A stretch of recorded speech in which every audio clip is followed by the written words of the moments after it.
When we're stressed or anxious, our natural tendency is to do something, anything to distract us from the uncomfortable feelings inside. We eat, we watch TV, we scroll through social media. We make plans, we busy ourselves with work, and we push through until we don't have time to feel the stress anymore. But what if that stress is just trying to teach us something? What if instead of pushing it away, we take a deep breath and look inside? Welcome to the channel. Today we are going to explore the concept of learning from anxiety. But before we dive in, remember to hit that subscribe button if you haven't already. Give this video a like and turn on notifications. We post videos on mental health and personal growth every single day, and you won't want to miss them. Now let's begin. In the warm, sun-drenched hills of Northern California, nestled between the edges of the Sierra Nevada mountains and the vast golden valleys below, lived a bird named Aspen. Aspen wasn't just any bird, she was a vibrant robin, with feathers that shimmered deep orange and red like the sky during a summer sunset. From the moment she was born in a nest woven into the branches of an old oak tree, Aspen had been taught to survive. Her mother would whisper stories of hawks, of storms, and of the cruel winter winds. "The world is dangerous," she would say. "You must always stay alert, fly fast, don't trust others. Keep moving." Aspen listened. She learned how to avoid predators, how to find food, and how to read the signs of changing weather. But what she didn't learn was how to enjoy flying. Every beat of her wings felt like a race. Every meal felt like a stolen moment. She was surviving, but she was not living. And as the years went by, Aspen began to feel a deep emptiness inside, a quiet sadness that no seed, no tree, and no flight could fix. One day, Aspen found herself in the middle of a small suburban park in a sleepy Californian town named Harmony Springs. It was springtime, and the people here walked slowly, smiled often, and greeted the sun with open arms.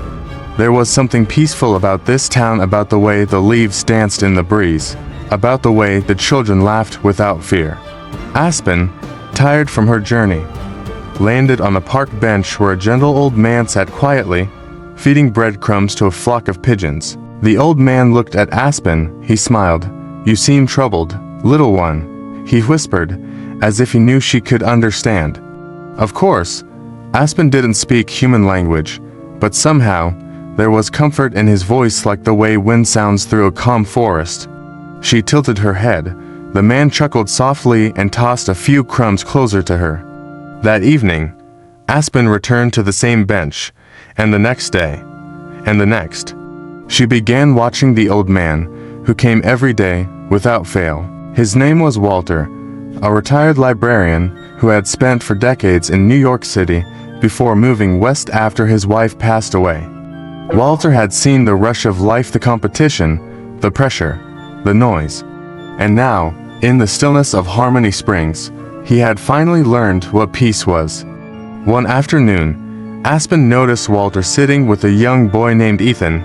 Ethan was about 10 years old, quiet, and often lost in thought. His parents had divorced the year before, and his mother had brought him to live with his grandparents in this small town. Aspen would perch on a nearby tree and listen to Walter speak to Ethan, not about grades, not about being tough, but about acceptance, about letting go. "You see, Ethan," Walter said, "the world doesn't stop suffering. But we stop suffering when we stop holding onto what we can't control. Pain visits everyone, but suffering, that's a choice. It's holding onto the pain after it's passed." Aspen listened, feeling something stir within her chest. Was that it? Was she suffering because she had never learned to let go of fear, of expectations, of survival mode thinking? She had spent her life dodging pain, but in doing so, she had missed the beauty of calm skies. That night, a powerful storm rolled in from the Pacific. The trees bent under the howling winds, and rain pounded the earth. Aspen's feathers were soaked as she clung to a trembling branch, her heart pounding. Lightning crackled in the distance, and her instinct screamed, "Fly! Escape! Hide!" But then, she thought of Walter, of Ethan, of the way they sat still in the chaos of life, finding quiet inside themselves. Aspen closed her eyes, tucked her wings in tight, and stayed on that branch. The storm passed. When the morning came, the world was washed clean. The sun rose, casting golden light over the dew-covered grass. Aspen opened her wings slowly and stretched them wide. For the first time in her life, she did not fly in panic. She rose into the sky, not to escape, but to feel the joy of gliding with the breeze. She returned to the park. Walter was there, of course, sitting on the bench with his palms open on his knees. Aspen landed gently beside him. He looked at her with the same calm smile. "You're still here," he whispered. Aspen chirped quietly, her head bowed slightly as if to say thank you. And then came the morning that Walter didn't return. Aspen waited. She perched by the bench all day. Ethan came, holding back tears. Aspen understood. The old man had moved on just like the leaves fall and the seasons change. But what Walter had given her remained. Aspen had a new purpose. She began to fly slower. She sang more often. She visited other birds, ones who were afraid, anxious, always flying from place to place. She listened to them, just like she had listened to Walter. And she told them through her presence, her calm, her patience, that it was okay to rest. That it was okay to stop fighting everything. That healing begins not by escaping suffering, but by accepting it and letting go. In a quiet corner of a quiet town in California, one bird helped others learn how to stop suffering. Not by doing more, but by doing less. By simply being. How often do we push away our stress only to have it come back stronger? When we try to distract ourselves from anxiety, it's like trying to outrun our shadow. The more we run, the bigger the shadow gets. Instead, what if we pause? What if we acknowledge the anxiety and allow ourselves to be in that state without judgment? This doesn't mean giving in to the anxiety or letting it control us. It means facing it, understanding it, and choosing how to respond to it. When we take this approach, we discover a profound truth. Anxiety, like all emotions, is temporary. It will pass. We might not realize it in the moment, but when we look back, we see that the anxious feeling we once felt so intensely eventually faded away. Life is full of ups and downs, and we can't avoid the downs by avoiding the ups. True strength lies in embracing the full spectrum of our experiences, including the uncomfortable ones. When we learn to sit with anxiety, we discover inner strength and resilience. We learn that we can face whatever challenges come our way without needing to escape or distract ourselves. This journey of self-discovery is like a muscle that strengthens with practice. Each time we choose to be present with anxiety rather than running from it, we build our capacity to handle more stress in our lives. But sometimes we need help on this journey. If you're struggling with anxiety or other mental health concerns, please reach out to a mental health professional. They can provide support and guidance as you work through these challenging emotions. Remember, you don't have to go through this alone. There is help available, and there is hope for healing and growth. We appreciate you for staying with us until the end. Please don't forget to subscribe, turn on notifications, and share this video with your friends. Your support means the world to us. Thank you, and see you in the next video. Seasons shifted in Harmony Springs. Summer faded into a mellow amber autumn, and the trees shed their leaves like old regrets. Aspen, the robin, now spent her days in more than one park. She ventured beyond the small town, stopping in community gardens, schoolyards, and even hospital windowsills.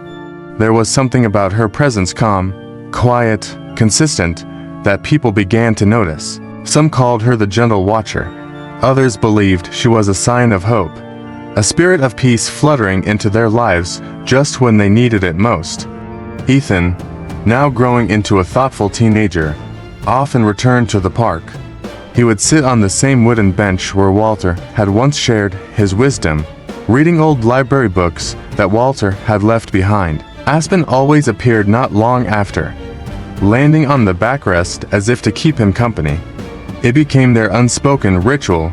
On some days, Ethan would talk to her out loud, like people do with someone they trust.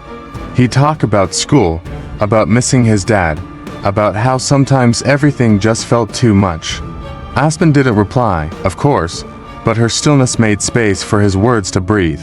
One day in late November, Ethan brought a small notebook with him. On the cover, he'd written, "What the bird taught me." Inside, he began writing a story about a robin who didn't run from storms, who didn't panic in the wind, who showed up day after day with nothing more than her quiet presence. That bird, he wrote, reminded him that even in his worst moments, he wasn't alone. Meanwhile, Aspen continued spreading her quiet message beyond Harmony Springs.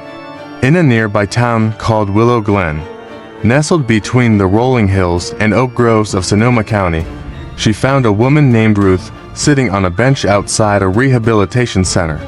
Ruth was in her late 50s, recovering from a painful surgery and a lifetime of emotional burdens. She had grown up poor in Kansas, endured an abusive marriage, lost a child to illness, and worked 3 jobs to make ends meet.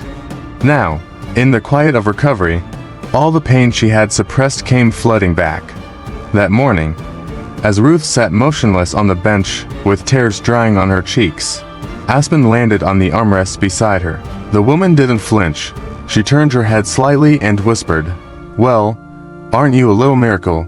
Ruth had always believed in signs. She had prayed often as a child, then less as life hardened her heart.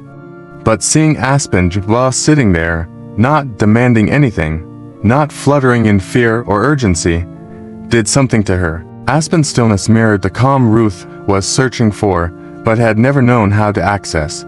Day after day, the robin returned. She didn't try to fix Ruth, she simply stayed. And in that presence, Ruth slowly stopped replaying the pain and started simply being. She picked up her journal again. She started painting. She even smiled without guilt. In another part of the country, far across the flatlands and over the winding rivers of the Midwest, Aspen landed in a small city in Ohio.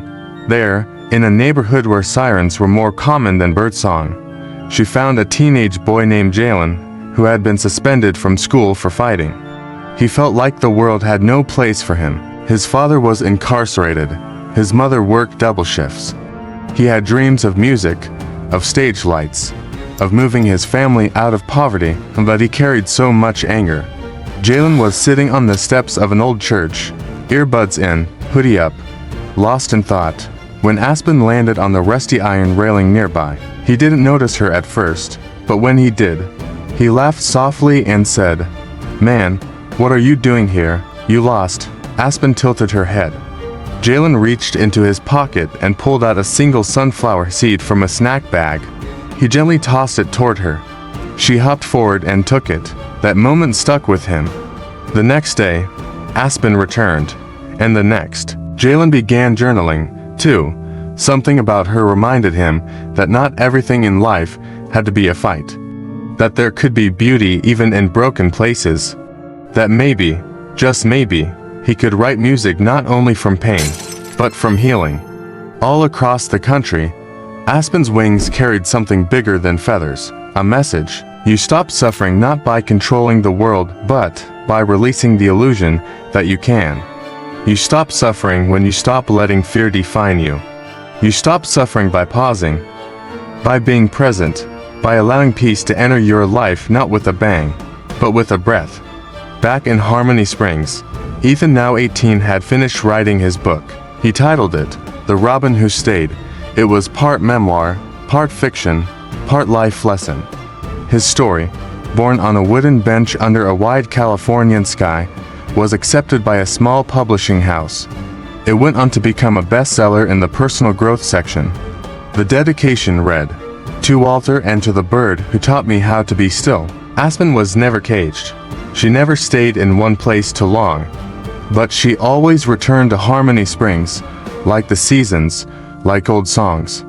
Her legacy wasn't written in stone or carved into monuments, it was woven into lives, into hearts. And one morning, in early spring, when Ethan returned to the bench to read a letter from his college acceptance, Aspen appeared as always. He smiled and said, "You did it. You helped me make it. The robin chirped once and flew higher than ever before, catching the wind in a soft spiral, like a ribbon unfurling in the sky. Somewhere deep in the American landscape, from the quiet hills of California to the brick alleys of Ohio, people looked up at the sky and smiled, not even knowing why. Sometimes, healing doesn't come from grand answers. Sometimes, it comes from a bird that teaches you how to sit still with your pain and let it go. If this story touched your heart, give it a like and share it with someone who needs motivation today. Subscribe for more powerful stories that inspire, heal, and transform.